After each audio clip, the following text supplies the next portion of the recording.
Hey guys, Chelsea here at Tiny Living Adventure. I wanted to give you an update on what's going on with the van. Um, it really stinks, but we've been going nonstop on the van, and I haven't had a lot of time to stop and take videos of all the little parts that I really wanted to. Um, we've been going at this van for like a solid week now. We've been out of our tiny home for almost a week. Luckily, we had family in southern New Hampshire and northern Mass where we could stay and work on the van, so that has worked out super awesome for us.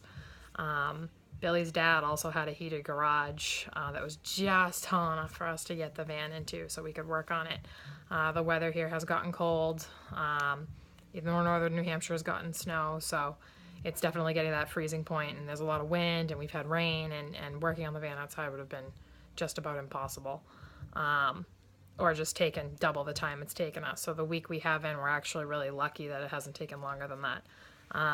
The build it's been a lot of troubleshooting, a lot of creativity.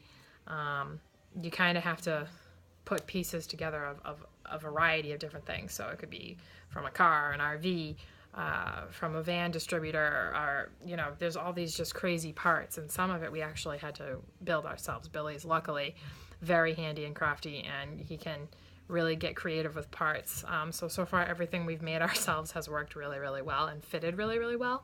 But that does take time, and then having to think about it and put it all together, and then sometimes take it apart and put it together again, that proves its own challenges. So it's been, it's just taking a lot longer than I think we thought.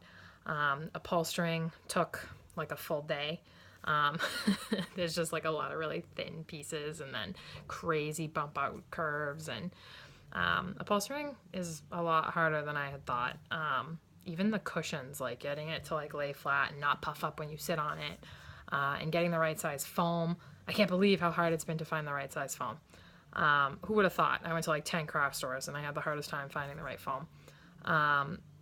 So, once I finished my first cushion, I realized, I looked at it and I'm like, I really hate this cushion. So I still got to fix that. But it just doesn't look right. I'll try to post a picture of it up on Instagram, but it's not a good looking cushion. So I got to work on that. But, this whole project has been a lot of putting pieces together, not liking it or not having it work, and then pulling it apart and then reconstructing the whole thing. We've done that a lot here. I think our layout is really good. I'm super excited to do like a tour. There's literally stuff like everywhere because we moved out of our house and then threw everything in the van and then drove south and then kind of threw more stuff everywhere. So, I think my whole wardrobe is in the front two seats between the driver and the passenger seat. And then we have like our stuff between both of our parents' houses. So it's just crazy. It's so crazy. It's good to see family and spend some time with them, even though like we've pretty much been working on this van like every waking hour that we can. Billy's actually, I think it's like almost 8 o'clock or something at night, and he is still working on the van. So again, we're really lucky to have that indoor garage. I don't wish anyone having to work on their van outside in this kind of weather. It is really cold. It's like 31 degrees right now. I'm a New Englander, but for me that's cold, and I would definitely like to not be in this area for this kind of weather. So we still have a huge journey ahead of us. I'm really hoping, from the looks of it, we'll be able to wrap this up tomorrow. And then get the van back to my parents and mad dash packing it and making sure we can like stuff everything in it. So from New Hampshire, we'll be driving to Seattle, making a few stops on the way if we can, if we have time.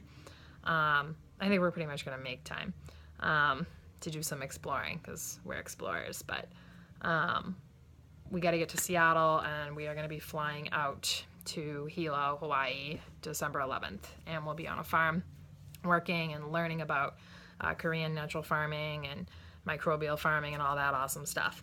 So the van's gonna sit on the West Coast for a little while. We want to make sure we like Hawaii first before we like dedicate spending money on shipping the van.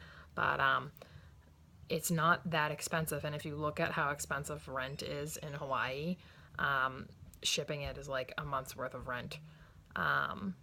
So yeah, that's where we are right now, and as soon as I can give you a tour, I definitely will.